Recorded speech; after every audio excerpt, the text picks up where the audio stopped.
And just before we dive into some sports stories, the Kapi Foundation, founded by Florence Kapi Otedola, has hosted its inaugural Gold Gala to support the humanitarian work for Save the Children organization in Nigeria.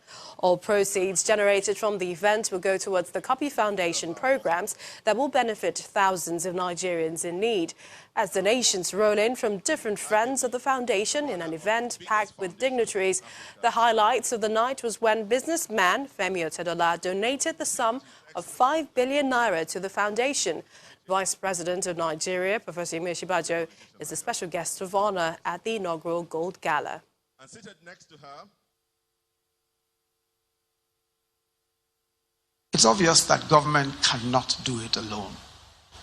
So we don't need to be billionaires to start doing something. We certainly don't need to even be millionaires to start doing something. The likes of Kapi, a young woman, and several others like herself have started doing stuff, even without the millions and the billions. And I think it is time for each and every one of us to decide that we really can make a difference and make our own contribution.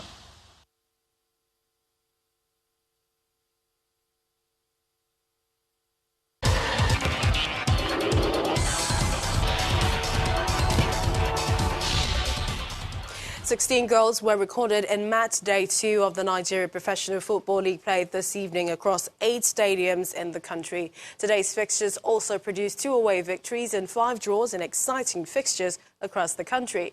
Wiki Tourists beat host Nasarawa United by a lone goal in Lafia. Plateau United beat Jigawa Golden Stars by same scoreline at the Sani Abacha Stadium in Kano. Lobi Stars of Makodi thrashed Delta Force by 4 on-reply goals in another exciting fixture. Warri Wolves held Sunshine Stars to a 1-1 draw in Akure. MFM-FC Force visited FC Ifeanyi to a 1-1 draw at the Agege Stadium in Lagos. Zamara United and Rangers International also settled for a 1-1 draw.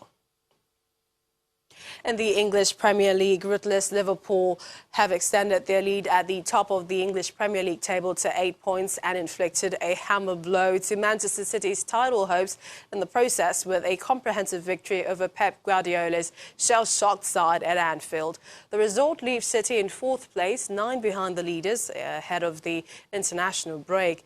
Manchester United put Brighton to a sword with a dominant attacking performance full of pace and quality to win 3-1 at Old Trafford.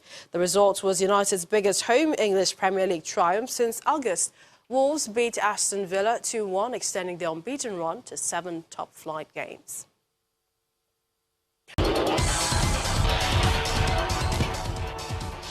To the international scene, Bolivian President Evo Morales has announced his resignation.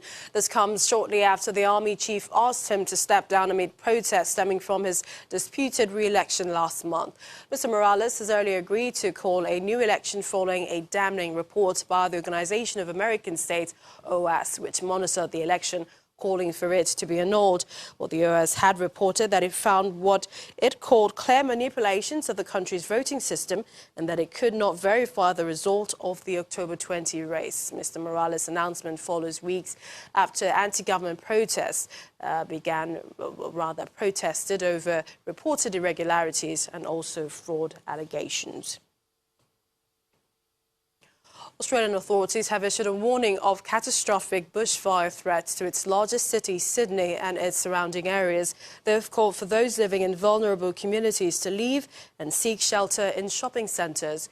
3 people died and thousands more have been displaced by the bushfires this weekend, as more than 100 blazes are said to be blazing across the state of New South Wales and Queensland today. However, Sydney is facing potentially catastrophic conditions for the first time since new fire warnings were introduced a decade ago, with the Hunter region also at risk.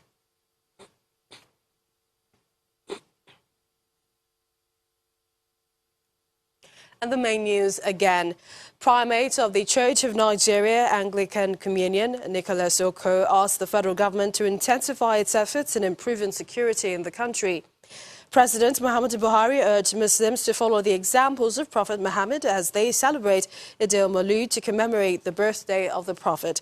And you heard Bolivian President Evo Morales has resigned amid turmoil caused by his re-election last month, widely seen as fraudulent, with calls from the military for him to quit. And that's the news at 10 tonight. Many thanks for watching. I'm Millicent Walker. Have a good night. Great week ahead.